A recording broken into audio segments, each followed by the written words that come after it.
हाँ, सबको नमस्कार, नमस्ते।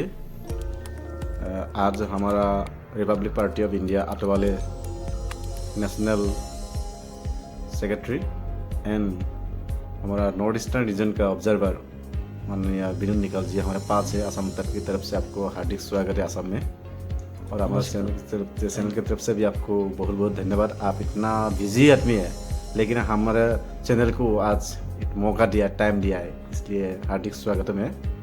हम पहले अभी ये जो इलेक्शन का भी सीज़न है, लोकसभा इलेक्शन के लिए सारा नेशनल पार्टी है या स्टेट लेवल रीजनल पार्टी सब अभी बिजी है। इस अवसर पे आप as a observer of north eastern region और वेस्ट बंगाल और असम क्या महसूस कर रहा है? असम के बारे में क्या आपका क्या क्या ऑब्जर्व देख रहा है आप यहाँ आकर? Republican party of India Athawale इस दल का मैं इंचार्ज हूँ नॉर्थ ईस्टर्न रीजन का। हाँ। और मैं तकरीबन यहाँ तो नॉर्थ ईस्टर्न रीजन में 7 सालों से आ रहा हूँ। Republican party of India north east के 8 स्टेट में पार्टी स्थापित हुई है और हर जगह पे पार्टी का काम चल रहा है। हर जगह पे हमारा पार्टी का स्टेट कमिटीज है, संगठन भी बहुत अच्छा तरह से काम कर रहा है। पिछली बार भी हम लोगों ने इलेक्शन में कुछ जगह पे सीट्स खड़े किए थे। इस बार भी नॉर्थ ईस्ट रीजन में हम लोग सम्मानीय नेता रामदास जी आठवले साहब के नेतृत्व में कुछ सीट्स यहाँ खड़े करने जा रहे हैं। असम में भी 4-5 सीट के जगह पे हम लोग सीट खड़ा करेंगे। और ओवरऑल यहाँ का रिपब्लिक पार्टी ऑफ इंडिया के साथ में जुड़ने का बड़ी तादाद में लोग आज जुड़ रहे हैं। तो आने वाले टाइम में जरूर रिपब्लिक पार्टी ऑफ इंडिया को यहाँ अच्छा यश प्राप्त हो सकता है। नॉर्थ ईस्टर्न रीजन में ओनली 1 MLA नागालैंड पे आप लोग का। हाँ, लास्ट ईयर में नागालैंड का जो इलेक्शन हुआ था उसमें हमारे पार्टी के अलायंस किसी पार्टी के साथ में नहीं था। हम लोग अपने खुद के बलबूते के ऊपर 8 सीट खड़े किए थे। उसमें से 2 MLA जीत के आ गए और 4 सीट सेकंड नंबर में रहे। अच्छा। तो नागालैंड ने नॉर्थ ईस्ट रीजन में फर्स्ट शुरुआत किया है रिपब्लिकन पार्टी ऑफ इंडिया का रिजल्ट लाने के लिए। अच्छा, इसका MLA का नाम क्या है? लिमाउनिन चांग एक MLA का नाम है और दूसरा इम्तिचुबा चांग। 2 MLA। 2 MLA। अच्छा, हमारा अभी नेशनल प्रेसिडेंट है आपका माननीय ये cabinet of state social justice empowerment Ramdas Athawale ji है। और ऐसे पोर्टफोलियो कौन कौन में थोड़ा इन्फॉर्मेशन दीजिए असम के लोगों के लिए। रिपब्लिक पार्टी ऑफ इंडिया का नेशनल प्रेसिडेंट और कौन कौन यहाँ पे अभी जड़ित हो रहा है? तो Republic party of India Athawale इस दल के जो नेशनल प्रेसिडेंट है तथा भारत सरकार के social justice and empowerment minister सम्माननीय रामदास जी आठवले साहब है। और उनके माध्यम से हम लोगों ने नॉर्थ ईस्ट रीजन में बहुत सारे लोगों को जो जैसे कि डेवलपमेंट का काम हो, उनके माध्यम से बहुत सारे काम असम में भी हुए हैं, अलग अलग स्टेट में भी किए हैं। और सभी जो भी दबा कुचला वर्ग जो है, जो शेड्यूल कास्ट है, शेड्यूल ट्राइब है, माइनॉरिटी है, अदर बैकवर्ड क्लासेस है या जनरल कम्युनिटी है या economically weaker sections general community में से है, ऐसे जो भी गरीब तबके का आदमी जो समस्या से ग्रस्त है ऐसा आदमी मंत्री जी के पास जाते हैं तो उनको न्याय दिलाने के लिए मंत्री जी काम करते हैं।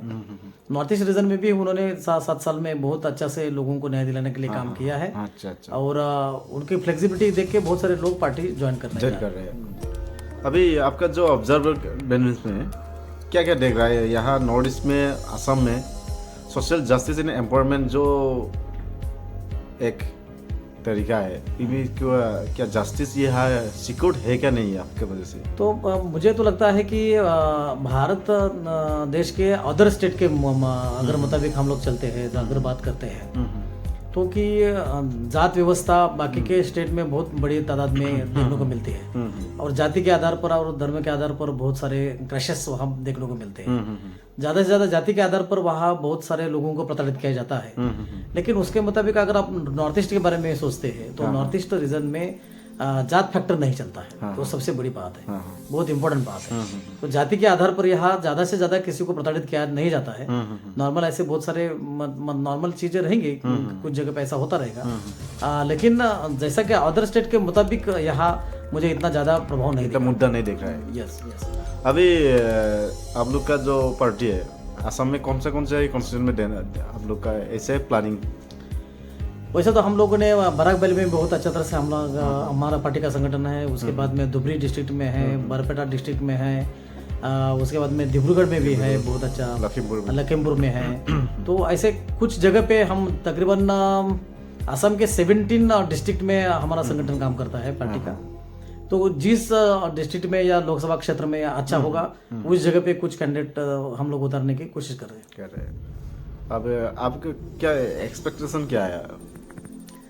एक्सपेक्टेशन हमारी जो रिपब्लिकन पार्टी ऑफ इंडिया की जो नींव है, डॉक्टर बाबा साहब आम्बेडकर जी ने 1956 में एक ओपन लेटर करके भारतीय समाज को दिया था, जो कि भारत में रहने वाले सभी जाति, धर्म, पंथ और स्टेट्स, प्रांत के लोगों ने एक जगह पे आके देश की संसदीय लोकशाही को जिंदा रखने के लिए, उसको मजबूत करने के लिए रिपब्लिकन नाम का एक दल ऐसा निर्माण करे, और वो रिपब्लिकन दल के माध्यम से जो भारत की संविधान के माध्यम से जो मूलाधिकार दिया है, जो फंडामेंटल राइट्स यहाँ के लोगों को दिया है, वो उनको संघर्ष करके होगा, तो उनको मिलवा के देने के लिए उनको लिए संघर्ष करना चाहिए, ऐसा बाबा साहब की नींव थी। तो रिपब्लिकन पार्टी ऑफ इंडिया की ये जो विचारधारा है, ये जो आइडियोलॉजी है, ये यहाँ के कॉमन पीपल्स के लिए या ईच एंड एवरी पीपल के लिए बहुत ही कारीगर आइडियोलॉजी है।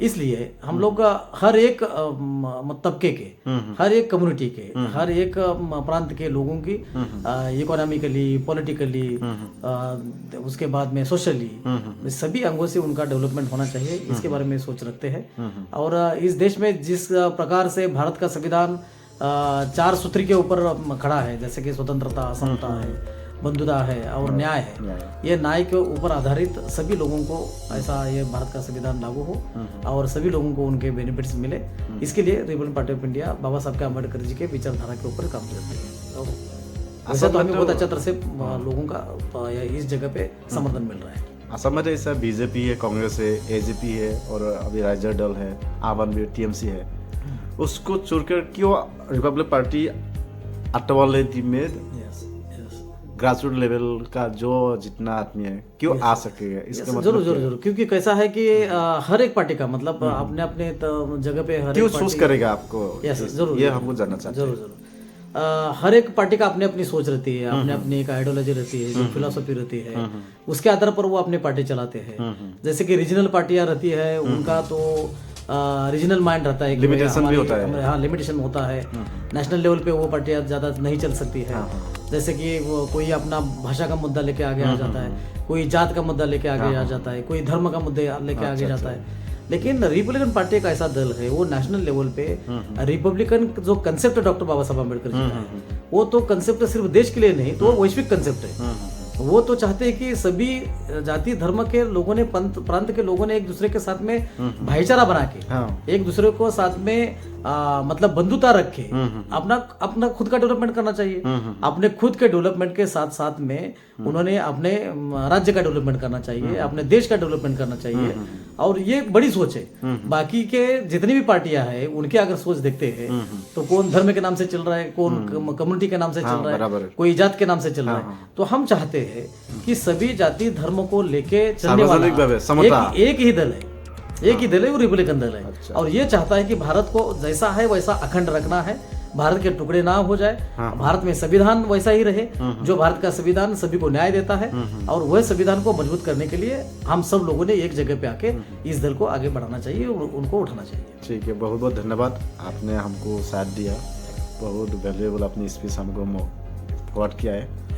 शायद हमारा जितना हमारा पब्लिक है वो ग्रहण सार्वजनिक है। आपको बहुत बहुत बधाई देता हूँ, आपका शुभ चिंतक हूँ, आपका स्वास्थ्य सदा सुखी रहो, हेल्पफुल हो, और जितना आप नॉलेज स्टोर कराए और इतने से ज़्यादा नेशनल में और आगे बढ़े, इसको शुभेच्छा देकर आज का प्रोग्राम कार्यक्रम यहीं पे हम